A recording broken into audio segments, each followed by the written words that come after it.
Hi. Oh, hi. Hello. How are all of you doing this fine evening? I'm doing well, thank you. Yeah, you're so welcome for asking.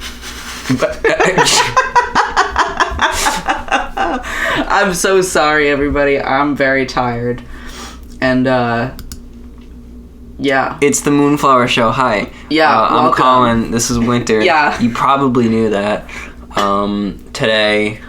Tonight, this time, this episode, we're talking about something that I think we've been, sort of touching upon in multiple of our previous episodes. Definitely in our last episode with Noel. That is the role that social media is playing in our lives and the lives of the general masses and our culture. Yeah. And the, I guess the pros and cons. Mainly the cons. Yeah. Yeah. It's gotten a little bit out of hand, I think would be apt to say. Yeah. It's a social media, fad. Yeah. As we were making the, whatchamacallit, not agenda, but, planning document for this, I was going through and just typing all the things that I think are wrong with social media, and Colin was like, wait, slow down, this is supposed to be a pros and cons. It's not, I wasn't so much saying that it's supposed to be a pros and cons, it's more of, I wanted to, break it down and, why should this be not the way it is? What could we possibly change? And you're just like, this is bad, we can't have this, no more this. Yeah. I think that you can critique a problem without having a solution on hand. No, yeah, of course not. Of course you can critique a problem without having a solution, but I don't know. I want this to be like a discussion, a productive discussion about social media, you know? Yeah. Instead of just us bashing it and saying why we don't like it for an hour. Yes. Yeah. So why don't you like social media? Well, I guess I'll start by saying that I'm a frequent user of social media. Not a lot of different kind of social media. I don't really use Facebook much, except for to message people, because that is some people's preferred method of communication is Facebook Messenger. I'm all right, fine. And then I have an Instagram that I check and post to every couple weeks. Namely, I use a lot of Twitter because my little monkey brain needs constant dopamine intake, and refreshing Twitter and seeing a bunch of little words on a page does that for me. It's obviously addictive. It is designed to be addictive. Yeah. Well, I don't know if it's designed to be addictive. Actually, yeah, it's totally designed to be addictive. Perhaps it wasn't at first, when the Twitter and Facebook and that stuff first came to be. Perhaps it was never intended to be an addictive thing, but over time I think it has definitely evolved and people have taken advantage of the addictive nature of it. Yeah. It's like they say, when you're looking to figure something out, you're always told follow the money. So how do social media companies make money? Through advertising. Yeah. Okay, how can they make money through advertising? Is by keeping you engaged with their platform so that you look at ads, and that's what they're selling is your attention. That's been talked about before. But, another thing that really blew my mind a couple years ago was the concept that when you're not paying for something, when you're not paying for a product or service, and it's free, then you are probably the product. Oh, wow. That doesn't make me feel very good. No, but it's true. Your attention is the product that's being sold to companies. Ugh. Mm-hmm. That's kind of icky. Yeah, it's why I think that, and this is the take of 2021, all advertising is evil. Winter Clark, 2021, you heard it here first. Oh wow. So I think you've said otherwise in the past. Like you've said that there is a way to do non or ethical advertising. But have you changed your stance on that?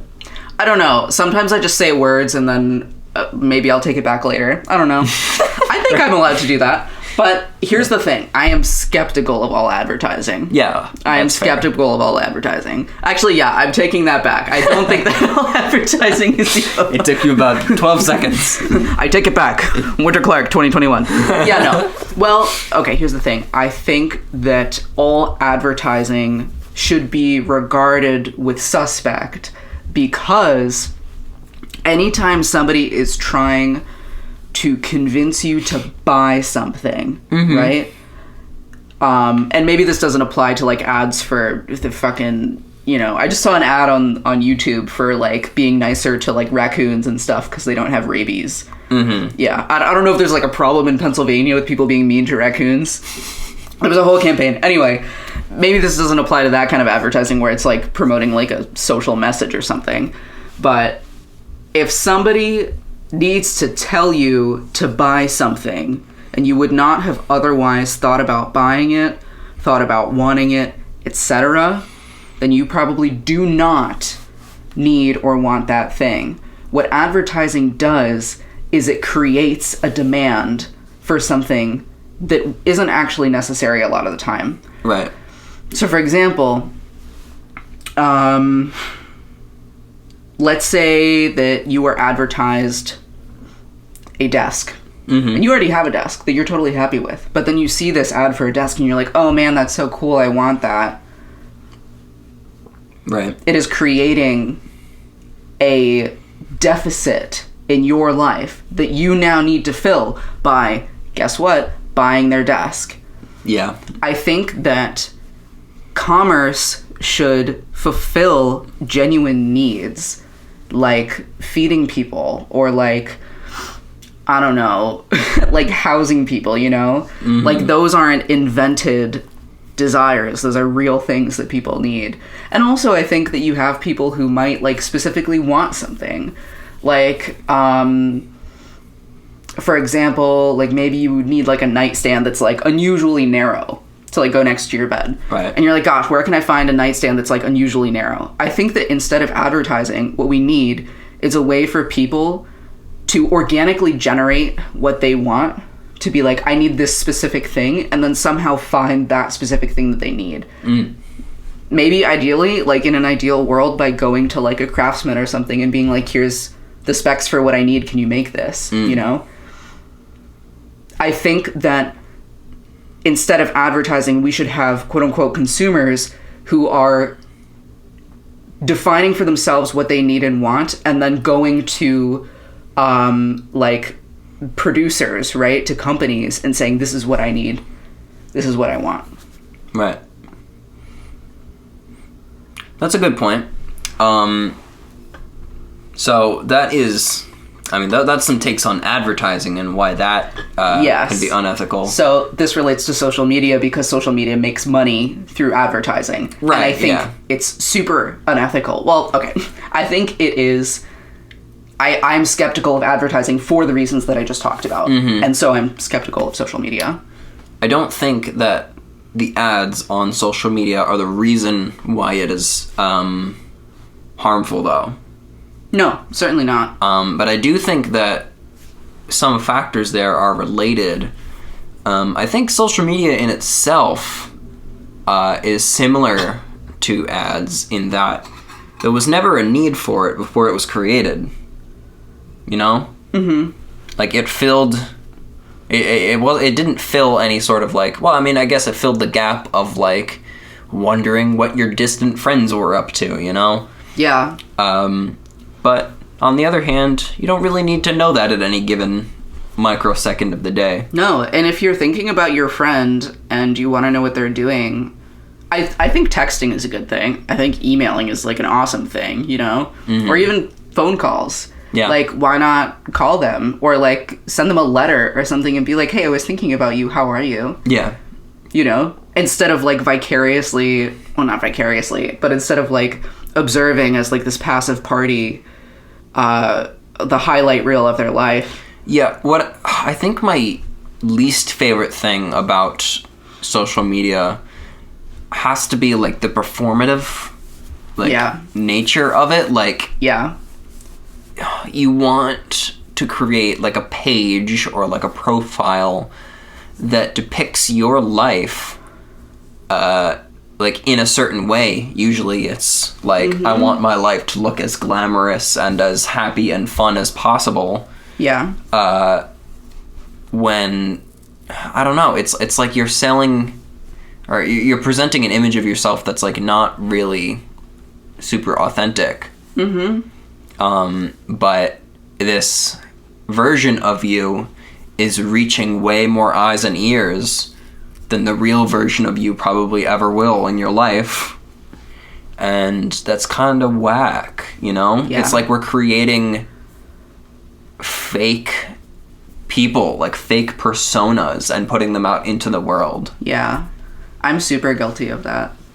I mean, I just do that, you know? And it sucks. Yeah, I don't know. It's in our culture to do that. Yeah. And it's like, I want to be authentic. Oh, I have so many opinions on like authenticity too. Yeah. You know?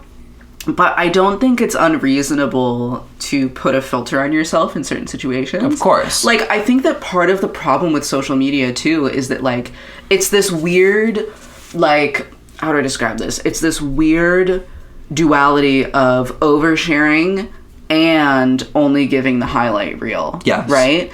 And so for me, I don't think that there's a problem necessarily with like putting a filter on the things that you put online.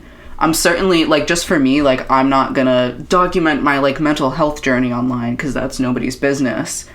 Although I feel like I talk about it on here more because I do want to be like kind of candid here. I feel like this is not, it's not really social media. No, this is different. This is content. Yeah. Content. Boy, do I love me some content. Yeah. But like I was saying, I don't think it's necessarily a bad thing to like... I just remembered Bo Burnham. Daddy made you your favorite. Open wide, Moonflowers. If you haven't seen it, please check out Bo Burnham's Inside on Netflix. It's really excellent. And honestly, I have a story to share about that I really want to talk about after I finish my point here. But basically, I don't think there's a problem with filtering yourself on social media because you don't have to share everything with everybody all of the time, you know? Yep. I think that's reasonable. Just like you wouldn't divulge every piece of your personal history to a stranger, you know? Yep. It's okay to have layers. Yeah. People have layers. Social media is a layer. I don't know. But you know what I mean? But I also think it's like messed up to like only put the highlight reel. Yeah. I don't know. Social media can be a layer, but I think it creates this expectation of what people are actually like that isn't true, you know? Yeah.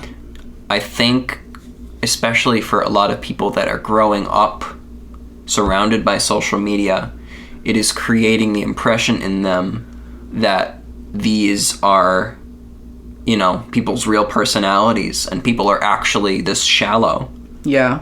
And it's really affecting their perception of the world because they don't know any better. Children don't know any better. Yeah. They don't. And the thing is, I think that we're at a point in our lives where we have generations that have adapted to the technology, right? Millennials are the native adaptation. Like we Adopters? Yeah, we adopted the technology and we're like fluent in it, but it's maybe not our native language, right? Right. But then we have Generation Z as the digital natives, which is wonderful. And also, just like before we even get into this, I want to like shout out to Generation Z. Y'all are fucking smart and like probably are gonna just be really, really awesome, I think, you know? Yes. As a group. So I'm not here to shit on Gen Z. I'm so Neither am not I. here for that. Yeah. Just in case we have any Zoomers out there listening to us. Do I sound old? Is Zoomers offensive? Yeah, tell us, Zoomers. Let us know in the comments. Do Zoomers do comments? Zoomers, tell us in the comments if you do comments, and also tell us if Zoomers is offensive. God, I'm so old. Yeah. You're not. I feel like you think you're like 10 years older than you are. I feel like I'm 10 years older than I am. Can't wait for 35. Oh, boy. Anyway, what was I saying? You were talking about,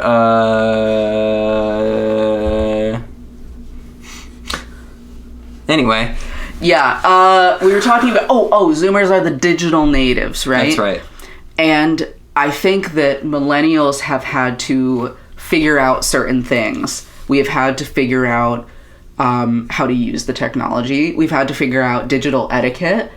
Yeah, we've had to figure out, like, the subtext behind, like, what people are like and what people are talking about. Yes. When they're using social media. Yeah, like, digital language, like abbreviations and shit, you know? We had to figure that out. And digital etiquette, too. Like, is it rude to post a picture of somebody without their permission on social media? Yes. Is it rude to text somebody after a certain hour? What does this emoji mean, you know? Yeah. Is it rude to send a dick pic? Plot twist, yes it is. Whereas I think the questions for Zoomers are going to be, like, what are the boundaries that we set for our kids? Like, what we have to figure that out, you know what I mean? Like, is it appropriate for kids to be using an iPad? Is it appropriate for children to be on social media, which we know is addictive, which we know harms body image, you know? And yeah, I think those are new questions, you know? And I empathize so deeply with the parents who are, like, raising kids now, because I think they're having to reckon with this stuff, you know? And it's even more challenging because, I mean, some of the parents right now are millennials, and then some of them are, what would it be, Gen X? Something like that. Yeah, and I empathize so deeply because I think they're getting slammed right now, you know? Yeah, I mean, every... parenting on its own has its own struggles, but it's quite unprecedented. Yeah. And there's not a lot of answers, right? I mean, there's research, but it's like, I feel like the research hasn't, like, disseminated enough where it's, like, common parenting knowledge to know what to do. Yeah, and I feel like there are researchers that have the answers and are like, keep your kids away from this stuff, but most people aren't listening to that research. Yeah, well, it's also, like, a lot of people don't have access to it or fucking time. If you're a parent, like... Yeah. I'm just saying, I'm trying not to take on, like, a tone of, like, blaming parents here is what I'm trying to do. No, not at all. Yeah. But the other thing I was going to say is that even if all the research points to, like, don't let your 7-year-old have an iPhone, there's a ton of social pressure now because, you know, your kid's going to come to you, hey, every other kid in my class has an iPhone. Yep.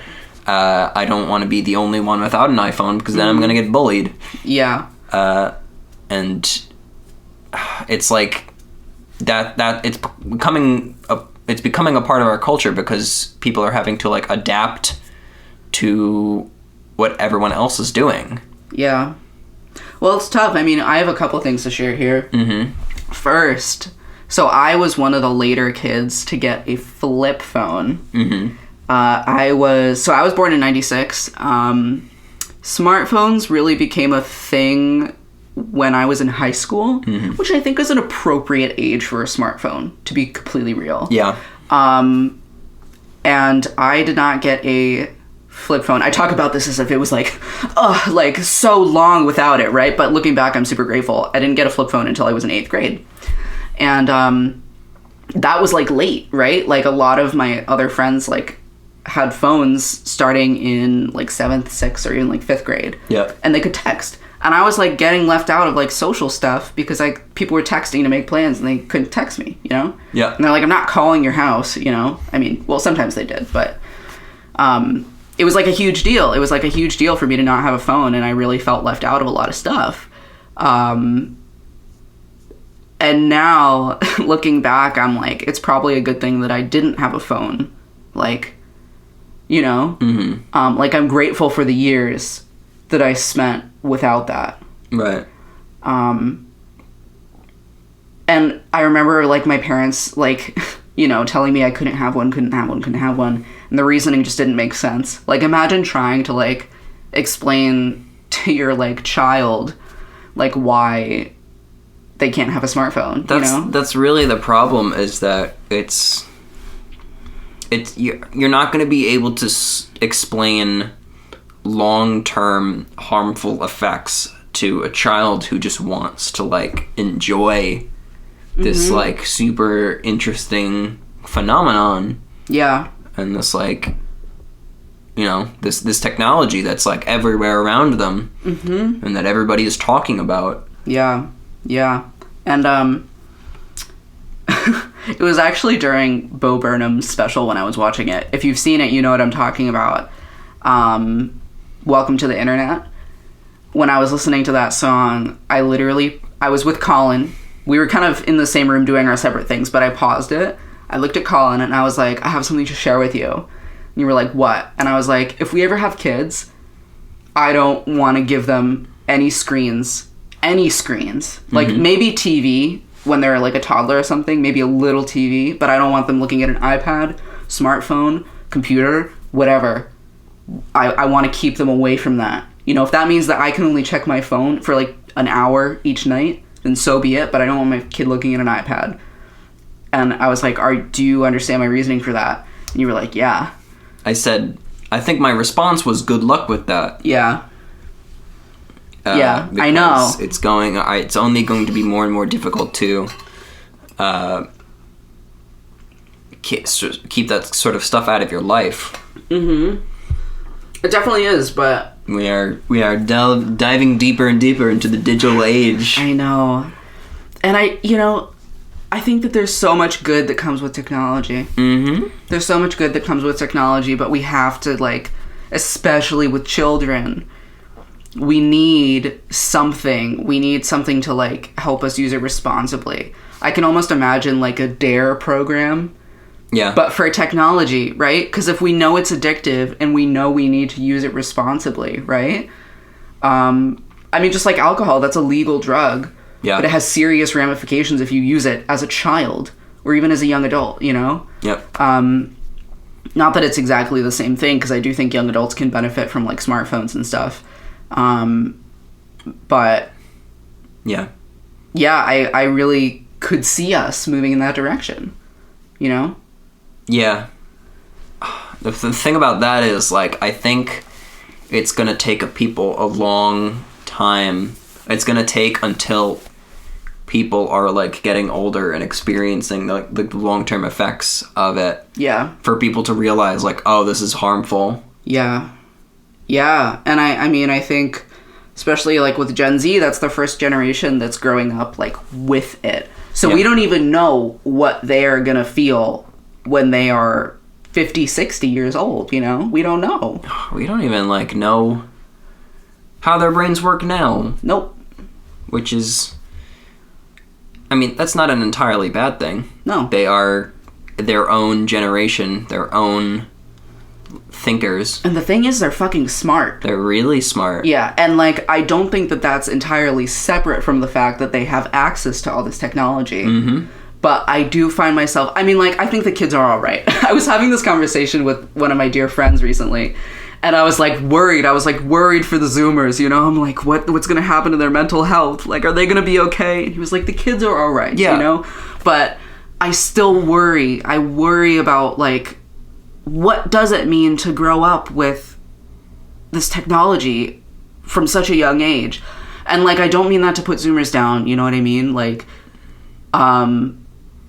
because I think that there is something really good coming from it. Zoomers are smart. They're informed. They're apparently, like, really good at deciphering, like fake news. Like, they're better at that than, like, other generations, which is great, right? Even better than our generation. Mm-hmm. at the same time, like, I mean, I'm struggling with, I think, mental health issues that are related to technology. Yeah. And I think we have to figure out a solution for that, you know? Yeah. And you know what's... The bright side is that they have each other. Yes, that's and true. And they are more connected than ever. Mm-hmm. And I think that, if anything, the younger generations will have an even stronger support network. That's true. When it comes to these issues. And better mental health resources, hopefully. Hopefully. Here's hoping. You know, I do have faith in science, and I have faith that people can make better things over time. I don't think that progress is linear, or that it always goes, or that we're always progressing, but I do have faith in people. Yeah. I know that's hard to say right now. It's just, it's hard to say right now, because I feel like in the recent few years we took a dip, you know? Yeah. We took a dip on the line graph. Yeah. Yeah. And I've definitely felt that too, but I think especially being in my grad program now, I mean, the people that I'm learning from, first of all, I could do a separate episode about this, but very briefly, my program is in educational technology. As we all fucking know, educational technology is wildly outdated, as is the way that we teach in classrooms. Yeah. Just wildly outdated. As someone who's working in the educational field. But there are people who know this, who are trying to develop, like, AI software that can mirror students' learning so that we can test different educational practices, like inexpensively, quickly, you know, so that we can improve, right? And I look at these people who are, like, doing this work, and they care so much. You know, I don't know if it was just that I was an undergrad, but I did not see this in undergrad. Or maybe it was that I was at a different school, you know? But I see these people, like, working so hard. I mean, it's and hard. I have faith in them, you know? Yeah, it's hard to give a shit in undergrad. Because, like, you have to do so much... It's...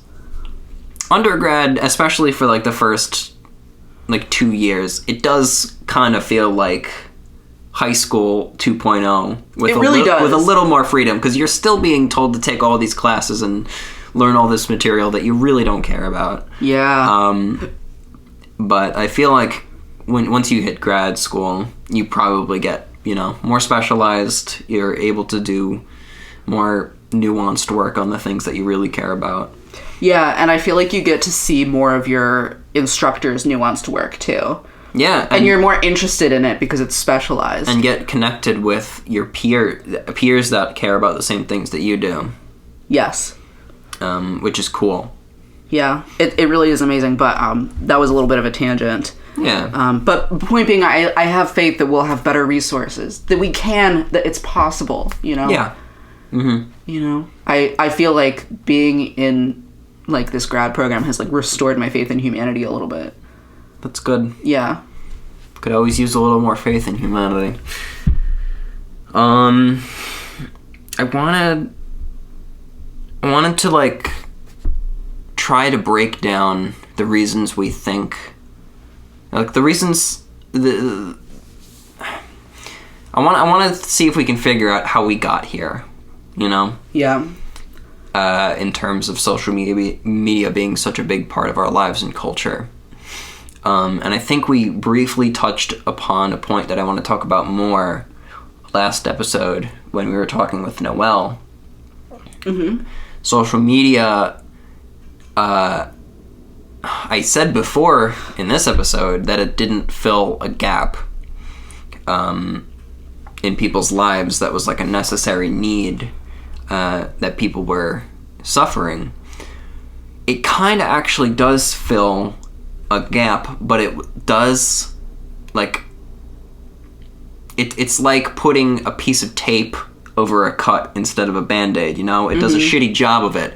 It fills the need for community in a time where, you know, in our day-to-day lives, I think we are quite disconnected and just emotionally distant from each other. Yeah. Because we are in this, like, corporate world and corporate setting. I think social media, for a lot of people, is something to fall back on, and seek out that sense of community. Like, oh, I am interacting with people's posts on Twitter. They're commenting on my posts. I'm getting likes. This means that I have friends. I have community. Yeah. And it's like, how do you pronounce that word? Facsimile? Facsimile? Facsimile? Facsimile. It's like that might be wrong. Don't quote me on that. It's facsimile. Hang on. We can do facsimile. That's not even how you spell it. Yeah, I think it's facsimile. Yeah. It's a facsimile of a community. Yes. Yeah. And, that's like... Some would argue that it's better than not having it at all. Oh, for sure. I think, especially in the Panini, social media has been keeping people grounded and alive, Yep.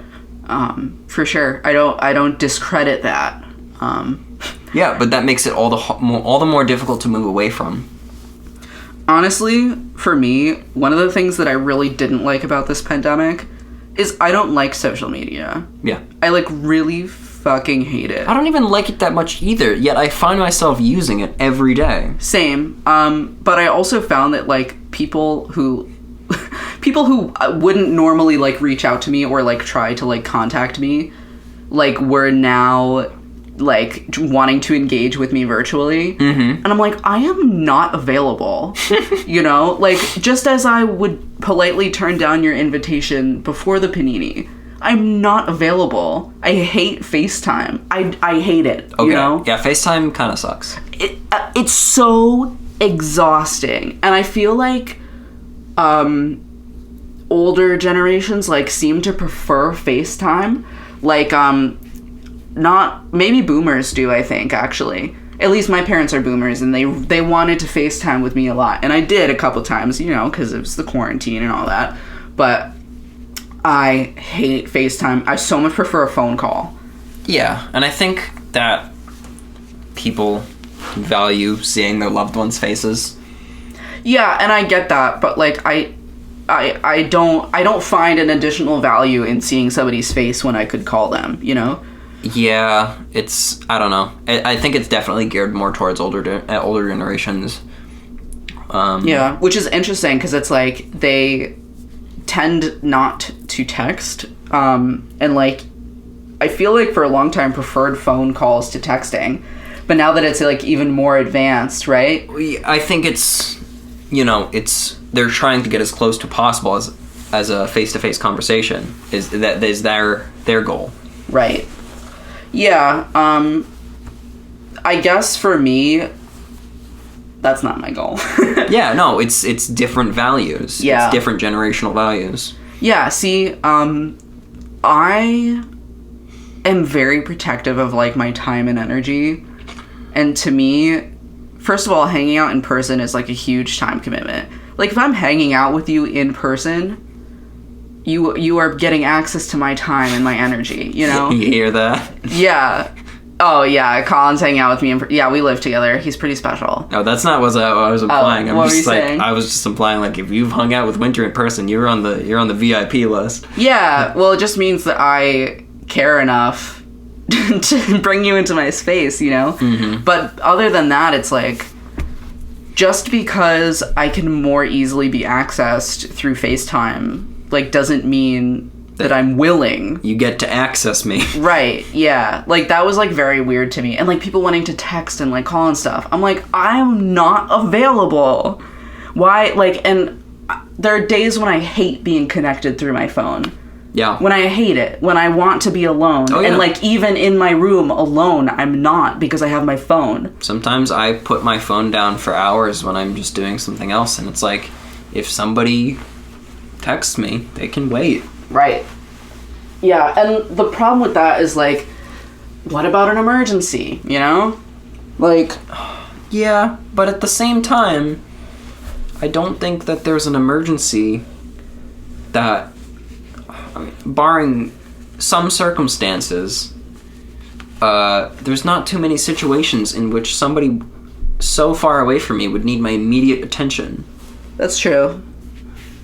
Yeah. There are certain times. There are exceptions. But for the most part, like, it's not the end of the world if somebody can't get a hold of you right away. Right.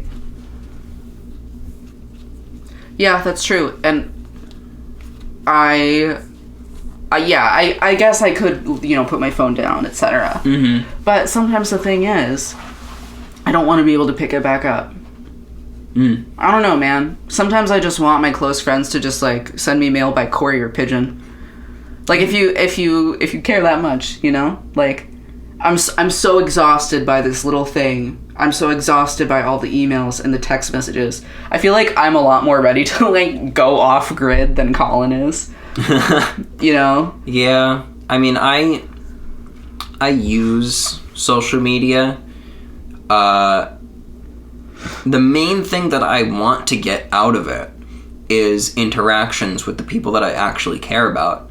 And I get that, but it's like all this other crap, like all these posts from people I don't really care about, are right there in front of me, presented on the front page of, say, Twitter or whatever service I'm using.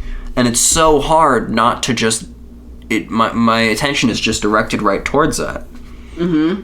And it just sucks you in. Yeah. It does, because it's designed to. Yeah. Yeah. So I find myself quite often just sucked in. And, it wastes my time and energy. Yeah, it really does. And I've been entertaining the thought for so long of, like, deleting Facebook and Instagram and Twitter. But there's always a reason not to, It's not easy. It's so not easy to abandon it. But it's like everyone that does, I hear that they're having a great time. Yeah, for sure. And I think that ultimately what it comes down to, for me, is two things. One, I have, like, projects and stuff that I want to be able to share, like, on social media, Right. And I also have, like, people in my life who I feel like the best or only way for me to contact is through social media. Like, I'm trying to get my grad cohort together, right? How do we get in touch with them? Social media. Yeah. Yeah. So, I mean, it's certainly... I think that it's really hard to, as a general, like, populace, it's going to be really hard to move away from the digital era. Yeah. Because of, people are going to keep consuming modern technology because it is the most convenient method. Right. And people are not in the short term going to be considering the long-term effects of it. Yeah. But you did mention that we can kind of see, like, over the horizon, there's kind of like this renaissance of, like, moving back to analog technology, especially, like, in the younger generations. Mm-hmm. And I think that's because... I'll say that more on that in a second. But I think our big reason for that is because Gen Z is, like... They're recognizing how toxic it is. And they're finally getting to the root of the problem. Yeah. A sibling of mine had, like, tens of thousands, or maybe, I don't remember, hundreds of thousands of followers on TikTok. Oh, wow. And they deleted the app eventually because they just said it was too toxic and too exhausting. Yeah. And it's like, it takes a lot of strength to walk away from that situation where you have the attention of so many people.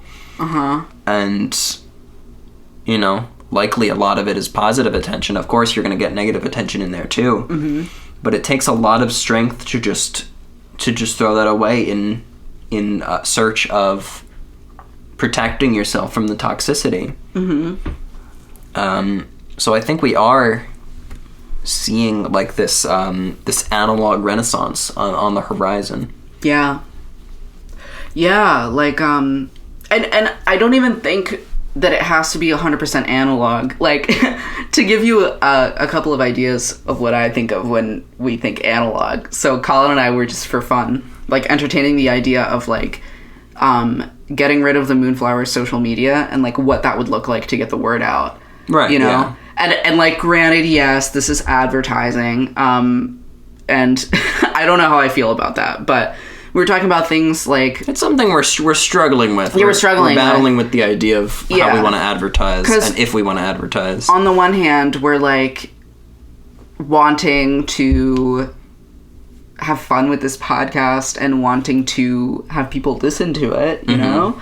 But on the other hand, being like not wanting to persuade people. We don't not want to wanting- sell anyone anything. Right, like I just so badly want for all of our listeners to be absolutely free to like listen to this or not listen to this and not have any bad feelings if they don't want it or if they don't like it, you know? Right, but at the same time, it's so easy for our little podcast to get lost in the ever-expanding sea of internet content. Exactly. But the thing is, I don't want to compete. Yeah, but... I don't want to compete. Yeah. You know, I it's not in my bones. I mean, competition absolutely is in my bones. Yeah, me too. Yeah, but not this kind. Not completely changing what we do or like selling people something, you know?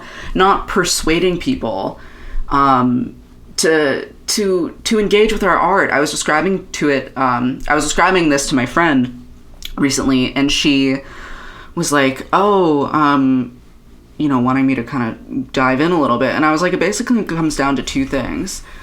You know, first of all, I'm not here to tell anybody that my time and thoughts have value, because they do. This has value. I love doing this. I know I'm saying interesting things. Sorry if that sounds egotistical. Not to me. Yeah, I mean, like, I know it just sounds confident. Yeah, I know I'm saying interesting things. I think I'm fun to listen to. I've listened to our podcast. It could just be that I like the sound of my own voice, but I don't care. So I'm not here to persuade people that this is good, you know? Yeah. Because I know that it's valuable to me. And then also, I'm not here to, like, persuade anybody about what they should do, you know? Because I don't need people to listen to this for me to know that it's good. Does that make sense? And I also certainly don't need people who have been not manipulated, but perhaps swayed by me to listen to this, you know? I will sway people on other things, but I don't want to be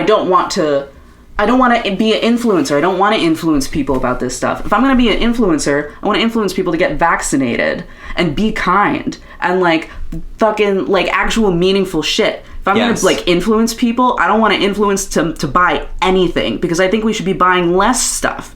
And certainly don't be buying this podcast if you don't like it. And that's what I have to say about it. People used to say I should be a politician because I would get going like that. Yeah.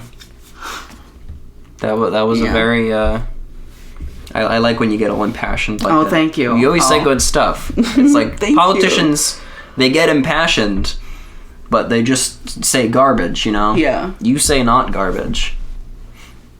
So yeah. Thank you. I say not garbage. Yeah, you say not garbage. You heard it here, folks. Not garbage.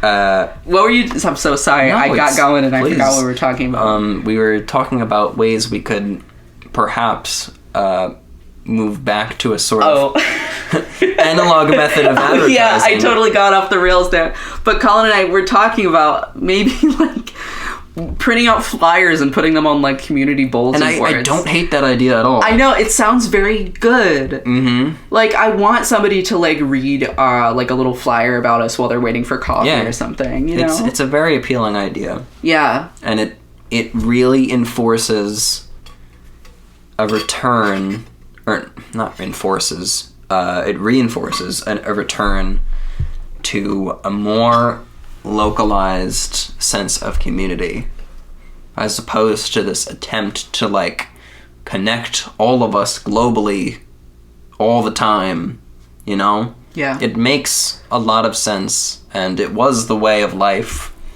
not too long ago to just like have your local community and like do what you can and not try to be a global phenomenon. Yeah. Make a difference in the people's lives directly near you. Yeah, and I agree with that to an extent. Mm-hmm. Especially when it comes to like political change and stuff. I think that starting in your community is a great place to start. Yeah. Like I really do fundamentally believe that. I also think that like for art and stuff like this, I don't think it has to be like local, but I do think it can be valuable and small, I think there is value in pushing, not pushing. I think there's value in getting local support for your art. Mm-hmm. I think there is value that like, hey, we are a local a group of people that are making this thing, support local artists. Yeah, and I my first job, well, my second job technically out of college was to start a local business alliance. Yeah. There were some issues with it, I'll just say. Yeah. Speaking publicly, it didn't end up working out, and I moved on from that nonprofit. But one of the things I spent a lot of time thinking about and writing about was like the value of supporting local business, right? And like local creatives. And a lot of it is about like environmental impact, like a lot of it is like, okay, if you want to avoid shipping stuff across the country, if you get something that's close to home, you're reducing your carbon footprint, and you're making connections with the people who actually live near you, Yeah. You want to talk about environmental impact? Cryptocurrency. That shit is extremely harmful to the environment. Is it really? I don't know anything about it. Yeah, it's like the method of like producing cryptocurrency. I don't fully understand it, but I know that like it just takes up massive amounts of energy. Really? And like Bitcoin farming, yeah. Bitcoin is not a physical money, I know. But the servers are you talking about have a carbon footprint? Yeah. Okay. Yeah. That makes sense. Mm-hmm. It's like a huge problem. Wow. That sucks. Yes, but it's only growing as an industry. There are now like mainstream like bank services that are like supporting cryptocurrency. Wow. I saw this. I feel like I'm living in a weird world right now. I'm seeing commercials of like ATMs on the street where you can like put in $1 and you can convert that into Bitcoin. And that's like, it's creepy. I don't know why, but it's creepy. Yeah, we do live in some creepy times. Yeah. We live in some creepy times, and yeah, it's all these odd things, It's spoopy. All these little odd things. Like video advertising at the gas pump. I don't like that at all. I wrote a creative writing piece about that in 2018, and my stance has not changed. I hate it. It's like, I didn't come here to watch a commercial. I came here to pay for gasoline. Yes. Which I need to move from point A to point B. And the thing is, it's so stupid because it's not like gas stations weren't already making money. I'm already giving you money for gas, And the thing is, I loved pumping gas. I know it's harmful for the environment, right? Yeah. To have gas-powered cars.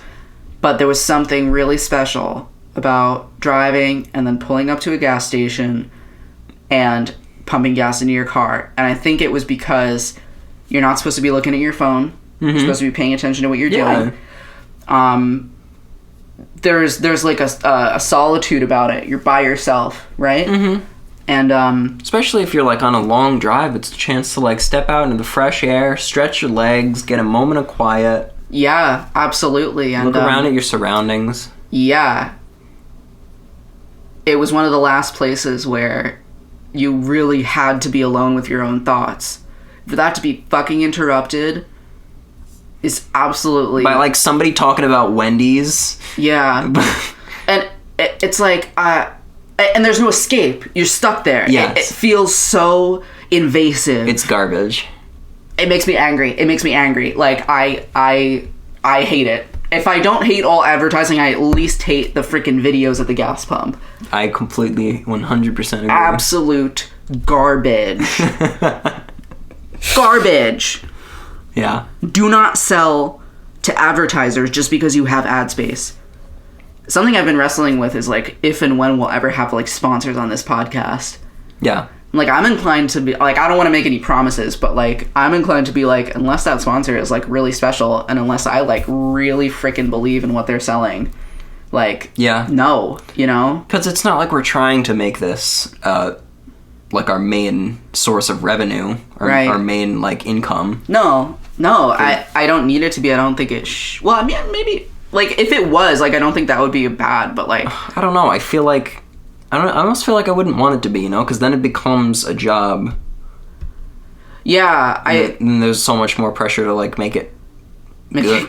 Make it not necessarily good, but good in the eyes of sponsors and good in the eyes of consumers. There's so many more people to cater to other than the Moonflowers, who are the people... Honestly, other than me, the people who I care the most about with regards to this project are the people listening, you know? Exactly. That sounds really egotistical, but ultimately I do this for myself, you know? Because I have fun, and, like, that's... look out for number one, you know? So that is why I am even hesitant to make it, like... I don't even want it. Because if it was making money, that's fine, but I never want to rely on this project for money. Yes. Any money that it brings in is a bonus. Yeah, for sure. And I enjoy making enough money off of it so it can support itself. Yeah. Anything beyond that is just bonus. And hey, we're there. It's supporting itself. Well, actually, I think it's almost supporting itself. Yeah. Over the course of a year, and over the, like, month to month, it, like, looks like it is, but over the course of the year, it's, like, a little shy, I think. But yeah, I don't know. I don't think I would ever want to have, like, a sponsor on this. Unless it was somebody being like, hey, I'll sponsor you so that people, like, get vaccinated or something. Then I would be like... Yeah. Or yes. a product you support. Yeah, Arm & Hammer, if you are out there... Actually, I don't even want to commit to this. Because, I don't know, maybe Arm & Hammer has some, like, unethical practice that I don't know about. But I love Arm & Hammer. I love them. Say what you want... Say what you will, but Arm & Hammer has my brand loyalty. They do. That and Darn Tough Socks.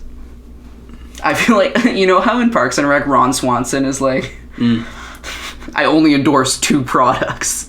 Yeah. Yeah, that's me. This kind of turned into an episode that was more about advertising than I feel like we could talk media, so much about it. Yeah, maybe we should swing it back around and talk about social media. I don't know. I mean, like, what else is there to say, really? I feel like there was something else I wanted to add. Maybe we can do a part 2, because I think one of the things we wanted to talk about was cancel culture and how it relates to social media. Okay. Yeah. Alright. Or in quotes, because I'm not committed to like defining what cancel culture is, right? Like, cancel culture.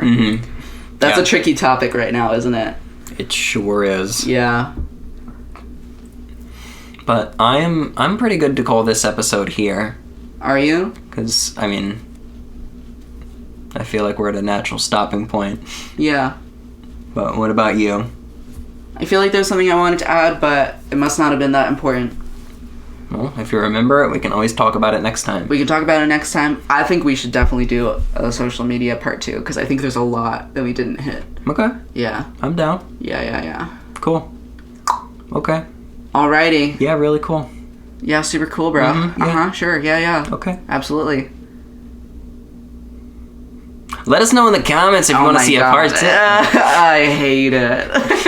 I'm so upset that that's a part of it. I hope that everyone knows that we're being facetious when we do that. Yeah, we started saying that because there's all these content creators. Yeah, like, we're let us know in the comments if da-da-da-da. And it's because they want to drive engagement, because they want to make a living. Like, I understand. click and subscribe if you have 10 toes. Well, the thing is, I've like done that on my YouTube channel, and now I hate it. It's because there is so much pressure to do it, you know? Yeah. It's literally peer pressure. It's peer pressure, and it's like a huge pressure to like make your like content or your art or like your social media personality like into your job. Yeah, and it's make it a product. Because why not? Yeah, that's kind of why I stopped making content on my YouTube channel. Yeah, but I mean the YouTube algorithm, that is something that if you're not catering to the masses, you will get no support on your channel. Yeah. You will get no numbers. Mm-hmm. And YouTube is a craft that takes a very large amount of your time to, you have to put a lot of work into making quality videos. Yeah, you do. To put a bunch of time, like, on a regular basis into your videos and then get no views, it's gotta be crushing. Yeah, I mean, I only made a couple videos, but it felt... I know we're gonna wrap this episode up, but it really felt like I wasn't being honest. You know, like I was doing my best to be honest, but it felt almost impossible. Like it really felt like I was selling something. I liked your videos. Thank you. I liked your little Valentine's Day gift video. Thanks. Yeah, I made a video on like sustainable gift ideas, right? Which I felt like was good, and I did promise myself to like only make things that I felt were like leaving a positive impact on people. But I also felt this pressure simultaneously to like sell myself, right? Yeah, and you were like trying to make a video every week. Yeah. It was not an easy thing to do. No, I kept up with it for a little bit though. Yeah. Yeah. And it's not like there was any reason for you to make a video every week other than the fact that you need that to stay competitive. Yeah. In the algorithm. Yeah. And ultimately I decided I didn't want to compete, you know? Mm-hmm. Yeah. Anyway. But I just want to say that it's sad. It's sad to me that that caused you to quit it altogether. Because like this podcast, I mean, we do it on a regular basis, but that's because it just like, it works for us, it gives us structure. But there's no rule that says you need to make videos on a regular basis, you know? You can do it as much as you want. But it's sad to me that there is all this pressure which has shaped this idea of like, if I can't compete, then I shouldn't even try. Yeah, and honestly, I don't even think that that's my attitude. I mean, I definitely felt disconnected from like what I was making. Like I really like it didn't feel genuine. Mm-hmm. And I think it didn't feel genuine because I felt like I had to sell myself. Yeah, and the upload schedule is not the only thing I'm talking about here. Right, yeah, but I told myself that I would put it away for now, but that I would maybe pick it back up again in a different way. And I've been like racking my brain, I mean casually, right? Like shower thoughts and like on drives and stuff. Yeah. I've been trying to think about like, how can I do YouTube genuinely? Like what does that look like? Like what kind of content do I make if I'm really like being honest about like what I want to do and like what I want to share? I had an idea recently for a video about like how to intrinsically value learning and like find joy in learning in a school system that like makes it absolutely fucking impossible to do that, you know? Not like productivity tips, not like how to study #productive evening, you know, but like here's how to find joy out of the fucking book you have to read for your goddamn English class. Let's go, you know? Yeah. I think that's something I care about, you know? We could talk about that on an episode, like, oh my goodness. Yes. Oh my gosh. Let us know in the comments if you want to see that. Yeah, I hate it. But then what's the difference between my channel and this podcast, you know? Are we getting too self-aware? Maybe we should end it. I think so. I think it's time to say goodnight. We're so tired. Sorry this episode's been like all over the place. We are so tired. Yeah. But maybe it was good. I have no idea. I think we did our best. Here. Let us know in the comments what you think. All right. I hope you enjoyed it. And I hope you have a good night or a good morning or whatever the heck time is in front of you right now. I hope you enjoy blew you it. all a kiss. Yeah. A nice friendly kiss. Before we sign off, I'd like you to know that earlier today I blew Colin a kiss and he caught it and ate it. And with that, I will say goodnight and we'll see you next time. Good night. Bye.